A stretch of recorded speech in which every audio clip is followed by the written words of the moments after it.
మూడుముళ్ళ బంధం episode 255. Hi friends, story నచ్చితే తప్పకుండా కామెంట్ చేయండి. వీడియోని లైక్ చేయడం మాత్రం మర్చిపోకండి. వైష్ణవి వెంటనే 1 minute నిషా అని చెప్పి చైర్లో నుండి లేచి, విక్రమ్ తనని వెంటనే ఈ కంపెనీ నుండి టెర్మినేట్ చేసే అని సీరియస్గా చెప్తుంది. విక్రమ్ షాక్ అయ్యి వైష్ణవి వైపు చూసి, ఏమైంది వైషు, తను నీతో ఏమన్నా రాంగ్గా బిహేవ్ చేసిందా అని అడుగుతాడు. వైష్ణవి ఒక క్షణం కళ్ళు మూసుకుని, నాతో రాంగ్గా బిహేవ్ చేయడం కాదు, నిన్ను నన్ను విడదీయాలని ఈ కంపెనీకి వచ్చింది అని కొంచెం కోపంగా చెబుతుంది వైష్ణవి. వెంటనే విక్రమ్ వాట్ అని గట్టిగా అరుస్తాడు. ఏం మాట్లాడుతున్నావు వైషు, నిన్ను నన్ను విడదీయడానికి రావడమేంటి అని విక్రమ్ అనగానే, విక్కీ నిన్న ఈవినింగ్ మనం బీచ్లో ఉన్నప్పుడు ఈ అమ్మాయి ఆ రౌడీలకి సిగ్నల్ ఇచ్చి సైకిల్ చేయడం నేను చూశాను. కావాలనే మనం అక్కడ ఉన్నట్టు తెలుసుకుని ఆ టైంకి మన దగ్గరికి వచ్చింది. నేను కావాలనే హక్ చేసుకుంది. ఇంకా నిన్న ఈవినింగ్ అని అంటూ ఒకసారి నిషా వైపు చూస్తుంది.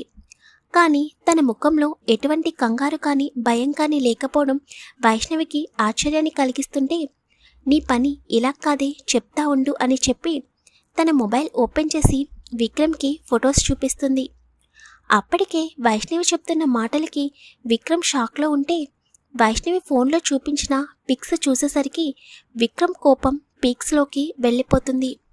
వెంటనే నిషా వైపు ఉరిమే కళ్ళతో చూస్తూ తన దగ్గరికి వెళ్ళి లాగి చెంప మీద గట్టిగా కొట్టి, ఎందుకు చేశావు ఇదంతా అని గట్టిగా గర్జిస్తాడు. విక్రమ్ కొట్టిన దెబ్బకి తలంతా తిరుగుతుంటే నెమ్మదిగా లేచి నుంచుని, నీకోసమే అని అంటుంది.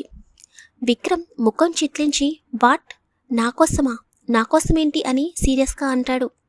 అవును, నీకోసమే నేను ఈ కంపెనీలో జాయిన్ అయ్యాను. నిన్ను పెళ్లి చేసుకోవాలని అనుకున్నాను. కానీ మధ్యలో ఇదిగో ఈ వైష్ణవి వచ్చింది.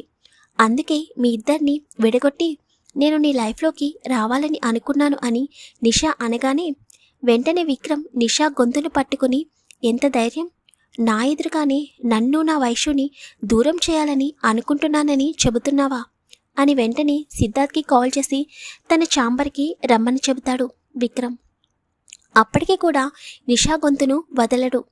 అప్పటికే నిషా ఊపిరి భారమవుతుంటే విక్రమ్ వదులు అని నోట్లో నుండి మాట రాకపోయినా నెమ్మదిగా అంటుంది. సిద్ధార్థ్ విక్రమ్ ఛాంబర్లోకి రాగానే విక్రమ్ నిషా గొంతుని పట్టుకుని ఉండడం చూసి, ఏమైంది సార్ అని అంటాడు. విక్రమ్ వెంటనే నిషా గొంతును వదిలేసి సిద్ధార్థ్ చెంపపై గట్టిగా కొడతాడు. ఏంటి సిద్ధార్థ్ ఇదంతా, నువ్వు ఈ అమ్మాయి నీ రిలేటివ్స్ అమ్మాయిని చెప్పి నా దగ్గర పిఏగా జాయిన్ చేశావు. కానీ ఈ నిషా ఏం చెప్తుందో తెలుసా, నన్ను పెళ్లి చేసుకోవడానికి, నన్ను నా భార్యని వేరు చేయడానికి ఈ కంపెనీలో జాయిన్ అయ్యానని చెప్తుంది. దీని వెనకాల నీ హస్తం కూడా ఉందా అని కోపంగా అంటాడు. అప్పటికి సిద్ధార్థ్ భయంగా అది సార్ అని నీళ్లు నములుతూ ఉంటే వెంటనే విక్రమ్ సిద్ధార్థ్ ఇంకొక చెంపపై గట్టిగా కొట్టి, నిన్ను నమ్మినందుకు ఇలాంటి పని చేస్తావని అనుకోలేదు సిద్ధార్థ్ అని గట్టిగా అరవగానే వెంటనే వైష్ణవి విక్రమ్ దగ్గరికి వచ్చి, విక్కీ కూలవ్ ఫస్ట్, ఇలా వచ్చి కూర్చో అని చెప్పి విక్రమ్ని తీసుకుని వెళ్ళి చైర్లో కూర్చోబెడుతుంది. తర్వాత విక్రమ్కి వాటర్ ఇచ్చి, నేను మాట్లాడతాను విక్కీ, నువ్వెందుకిలా ఆవేశం తెచ్చుకుంటున్నావు అని అనగానే, నా వెనకాల ఇంత జరుగుతున్నా కూడా నేను ఎలా కనిపెట్టకుండా ఉన్నాను వైషు, నాకు అర్థం కావడం లేదు. ఒకవేళ నువ్వు ఆ ఫొటోస్ చూసి అది నిజమని నమ్మితే అప్పుడు నువ్వు నన్ను నిజంగానే అపార్థం చేసుకునేదానివి కదా అని విక్రమ్ అనగానే, విక్కీ నేను ఎందుకలా చేస్తాను, నాకు నీ గురించి తెలియదా, ఈ ప్రపంచంలో నేను నమ్మే ఒకే ఒక వ్యక్తివి నువ్వు.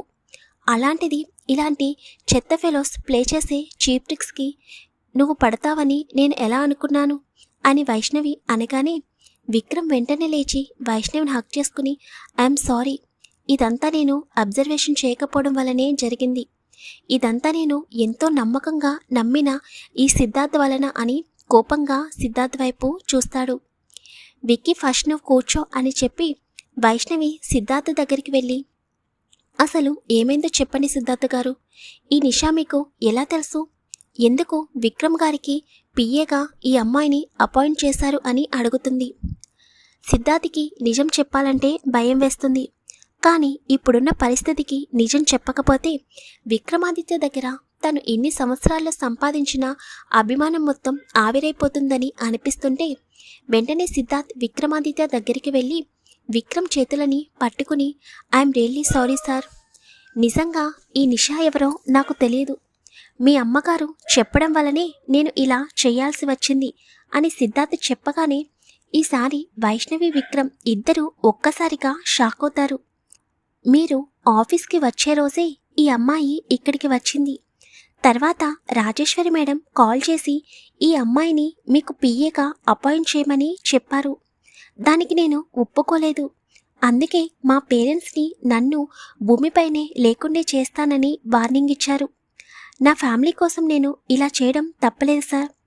నేను ఈ విషయం మీకు చెప్పాలి అని చాలాసార్లు అనుకున్నాను. కానీ నా పేరెంట్స్ని చూడగానే నాకు భయం పెరిగిపోయేది. ఎప్పుడు కూడా పెద్దవాళ్ళతో పెట్టుకోకూడదని నా ఒపీనియన్ సార్. అందుకే ఈ విషయం మీకు చెప్పలేదు. నన్ను క్షమించండి విక్రమాదిత్య సార్ అని సిద్ధార్థ్ అనగానే నువ్వు వెళ్ళు సిద్ధార్థ్ అని అంటాడు విక్రమ్. అలాగే ఈ అమ్మాయిని ఈ క్షణమే ఆఫీస్ నుండి టెర్మినేట్ చేసేటట్టు నాకు మెయిల్ పంపించు. నేను యాక్సెప్ట్ చేస్తాను. ఇంకొక క్షణం ఈ అమ్మాయి ఆఫీస్లో ఉండకూడదు అని చెప్పగానే సిద్ధార్థ్ నిషా చేతిని పట్టుకుని బయటికి తీసుకుని వెళ్ళిపోతాడు. హే వదులు నన్ను అని నిషా అంటుంటే షటప్, అసలు నీ వల్లే ఇదంతా జరిగింది. ముందు ఇక్కడ నుండి బయటికి పో. ఇంకెప్పుడు ఈ ఆఫీస్లోకి అడుగుపెట్టకు. ఈ క్షణమే నిన్ను ఈ కంపెనీ నుండి టెర్మినేట్ చేస్తున్నాము అని సిద్ధార్థ్ చెప్పి సెక్యూరిటీని పిలిపించి నిషాని బయటికి తోసేమని చెబుతాడు. సెక్యూరిటీ వాళ్ళు నిషా దగ్గరికి వస్తుంటే డోంట్ టచ్, నేనే వెళ్తాను అని చెప్పి కోపంగా అక్కడి నుండి బయటికి వెళ్ళి నన్నే ఆఫీస్ నుండి బయటికి గెంటించావు కదా వైష్ణవి, చెప్తాను నీ పని అని అనుకుంటూ అక్కడి నుండి కోపంగా వెళ్ళిపోతుంది. సిద్ధార్థ్ చెప్పిన మాటలకి వైష్ణవి షాక్లో అలాగే నిలబడిపోయి ఉంటుంది. తన మైండ్లో చాలా ఆలోచనలు రన్ అవుతున్నాయి. అంటే అత్తయ్య ఇదంతా చేయించారా? ఎందుకు? అత్తయ్యకి ఇదంతా తెలిసే జరుగుతుందా? నేనంటే ఆవిడకి ఇష్టం లేదని అనుకున్నాను, కానీ నన్ను విక్కీ నుండి దూరం చేసేంత అయిష్టమని నేను తెలుసుకోలేకపోయాను.